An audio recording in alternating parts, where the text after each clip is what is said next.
Hi everyone, so I'm starting a new series on my channel and it's going to be called Tip Tuesday. It's going to be uploaded every Tuesday and I'm going to start off by doing my textured wave. Okay, so this is the normal look that I do if I'm going out, like I'm going somewhere nice in the day though. It's not like you're it can be used for going out, but it's more of a toned down like big waves. These are kind of more beachy, effortless waves. So I kind of just start off, I don't section my hair for this one, and I'm using one of the GHD curling irons. I think this is called a curve one. I know it's the smaller barrel of the two and it comes with a clamp. I tend to use this one actually when I'm hairstyling myself or like other people. But when I'm doing it on my own, I don't use the clamp. So I start off with my hair at the front, and then once it's done, I take it to the back. In my hair so far is just like hair oil. I use the Way hair oil, really nice, and also a bit of Orbe matte waves, which I did before I dried my hair when I washed it. And there was a bit of product left over because I did this look yesterday. Yeah. So I'm just going to take my curling iron and I'm going to take a section just from the back, just a really small section on this big. Just brush it through with your hands or a brush. Brush is recommended. I'm just going to take it around the barrel and just hold it for about 10-15 seconds.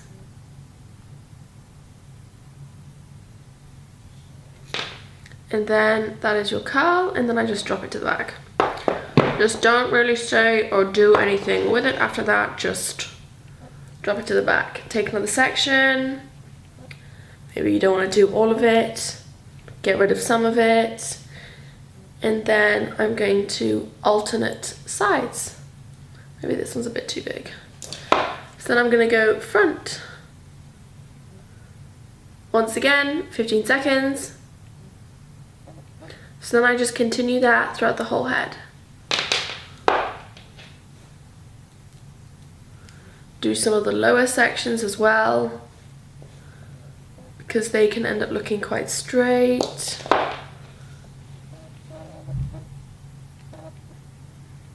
You can do them a lot shorter because just dropping it to the back. So not doing all of it, but doing quite a lot of it just to add some depth to it, but not too much. So this way I'm going front. It's supposed to be super messy, you know, not much to it. Super easy. Then with the fringe, I like to split it in half. And then just do the same thing again, but I usually do these two just going the same way, which is back. And then I kind of just run it along. And then just let go of it. So right now that everything's looking really kind of curly, I'm not gonna kind of leave it this curly. I'm kind of gonna add some product to it, a bit of texture in there. So right now this side's super curly and this side's just kind of flat but a little curly from yesterday. So I'm gonna continue and do this side and then I'll get back to you. Right, so then what I do once I've curled the whole head, well not the whole head, just a few strands here and there. There are going to be a few strands that are still kind of straight a little bit, but I leave it to set for a bit to let it cool, because once it cools it's a little bit easier to work with and you won't kind of lose the curl. Then I go in with, first I start off with the Bumble and Bumble Prutter powder, and this is a powder that you kind of just add into the roots of the hair. I kind of just take a little bit here and there. Could be doing it wrong, no one knows. Well, someone does know, just not me, clearly.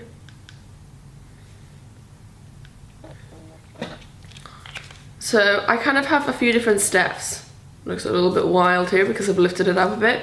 Another thing I like to do on the roots is I like to take a few strands and I just like to kind of go into them slightly, you know? Take a few strands, go into it. Just give it a little bit of a curl there. Go into it slightly, you know, so it gives a little bit of a root lift, but not too hoo-ha. That's how I'd explain it. Hoo-ha. So you just take a few pieces and it adds a little bit of depth to the the top of the hair. Then I go in with my Bumble & Bumble salt spray, well, your surf spray. I love this stuff. I can't get enough of it. So I kind of do it a few different ways. Sometimes I kind of like spray it on to the hair, or sometimes I just literally take it, spray it into my hand, and then I kind of crunch the hair. So spray, crunch, spray, crunch, spray, crunch. You do end up with quite a few maybe wet pieces, a few crazy pieces. Spray again, crunch, crunch. It kind of does go quite wild. A few pieces end up having a little bit more salt than needed. Oops. Spray in hand, scrunch, scrunch, scrunch, scrunch. So it does end up going quite wild. It's quite messy, you know, quite textured, quite effortless. And then to calm down this kind of frizz, I also try to kind of get into those roots and make sure all the Pret powder is kind of, you know, soaked in. You can kind of see it now. It's kind of just added quite a lot of volume. And then if you want it just calming down, just brush it out, you know, slightly there.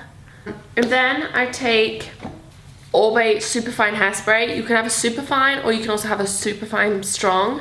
Now this is one of those hairsprays, when you spray it, it goes everywhere, like it sticks to everything. I tend to sit in the shower and spray it on my hair because I just know I can wash it off, whereas anywhere else you can't. So then I just kind of just spray down the hair. My floors are gonna look great after this, I can just tell. Yum. So this is kind of the finished look, you know. You can kind of texture up as much as you want to texture it. You don't have to add too much texture. Maybe I did one side with a bit too much texture. Okay, this side. Oops. Let's go back to this side. This side is a lot better. Yeah. So anyway, you get the gist. I hope you liked this. I hope you like my new Tip Tuesday. Ooh. Anyway, see you soon. Bye.